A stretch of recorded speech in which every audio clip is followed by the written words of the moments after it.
Alright guys, it's day 4 already, and today we're going to be talking about something really interesting. We're going to be looking at the topic, what is my passion, and why this is a very wrong mindset to have. We grew up in an environment or in an era where we had a lot of Disney cartoons and a lot of movies, right? Fantasy movies and just a lot of motivational culture. And so we grew up hearing things like follow your passion, find your passion, and then in response to that, you begin to ask questions like, okay, what is my passion? What is that one thing that I need to find, I have to do for the rest of my life because it's just so amazing and it's just so exciting? I need to find it. Here's the truth, there's no such thing as my passion. It doesn't exist, right? There's no something as my passion sitting for you to jump into one day and then you just have a happily ever after. No.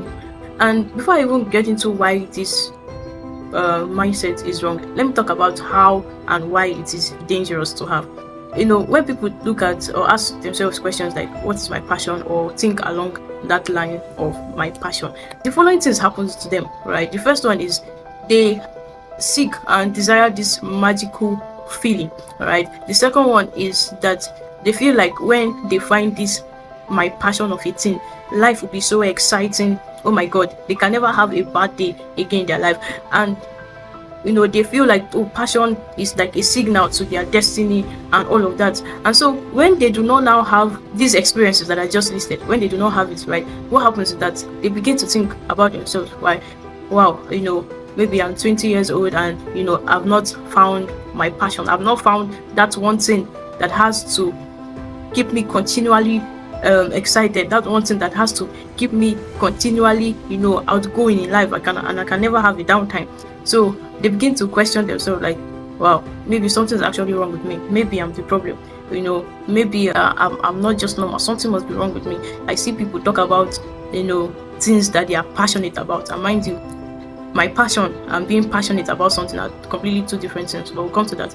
So, and they're just like, oh, I can't, I've tried this, I've tried that. And so the second thing that happens is that they keep jumping from one thing to another. So today they are here and they are trying out things because that magical feeling has not happened, right? It has not occurred to them. They go to the next thing and they just check it out, no magical feeling, go to the next thing. And so they're just trying every single thing that they can, waiting for this magical feeling. And if they don't get it, they just suppose that, oh, something must be wrong with me.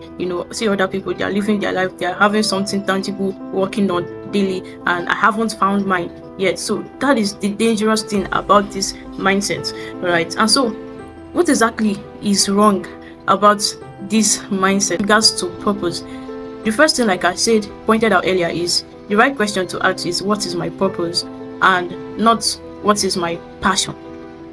So this is because passion is an element, like a parameter in this journey of purpose, right? And so we remember we said that purpose has different expressions. So passion is that element of purpose that keeps you invested, or that drives you in whatever activity that purpose finds expression. Do you understand? So if you say that purpose, my passion, it just has to be that one thing, that I have to find it, and when I find it, oh my god, I'm running all the way to the end. All right. If you say that, it then contradicts what we call purpose, right? Because purpose is not just one thing, it's not just one activity, it's something that evolves and changes with time, right? So let me give an example so that we can actually get what I'm saying.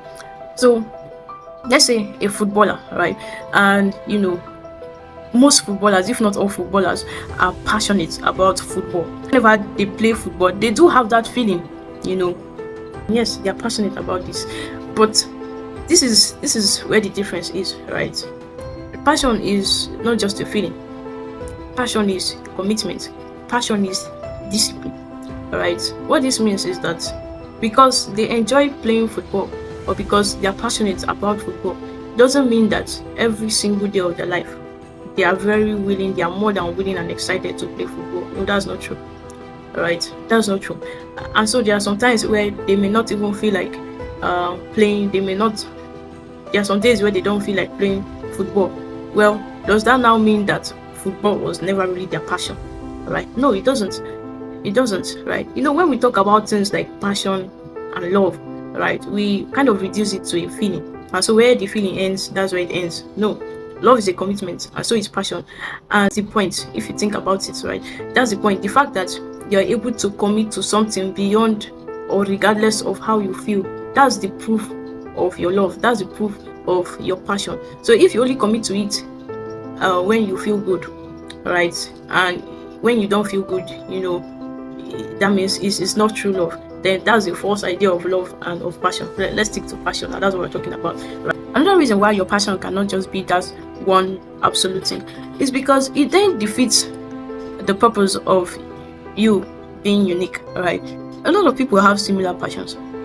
I can be interested in football, so can thousands of other people in different parts of the world be interested in football, right? So if all of us are passionate about football, what then makes us unique, right? Since our passions are the same. So I'm trying to tell you that my passion is not a defining element, right? The only defining element we have in life is purpose. That is the only thing that is unique, because you can have similar passions. You definitely can, right? That's why you have a group of people passionate about different things. You definitely can have, similar passions, but all of them are to different ends, right? There are several footballers in the world, right? Several top footballers in the world, and they all do similar things. They play football, right? But do they all have the same purpose? Of course not. Of course not, right? And for some of them, football may be, a phase of their life, because at some point you have to retire. So when you retire, does that now mean that your life is over? No.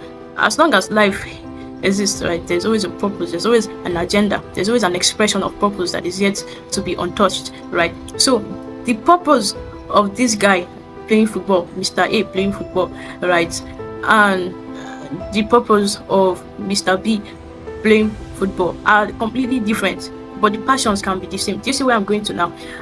Two things you should take from today's session is that, number one, passion is not just emotion, it's not just a feeling. Passion is real commitment and discipline.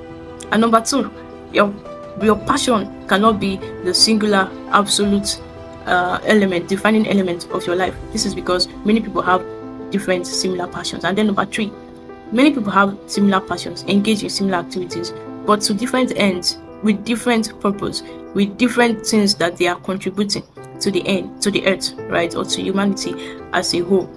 So just to summarize it, right, purpose says things like, I exist for a reason, I'm here for something. Passion talks about being driven and committed and invested in whatever activity you're doing. So you see the difference. Instead of asking the question, what is my passion? Instead, ask, what am I willing to commit to? Where can I serve and add value? What can I stay long enough into, right?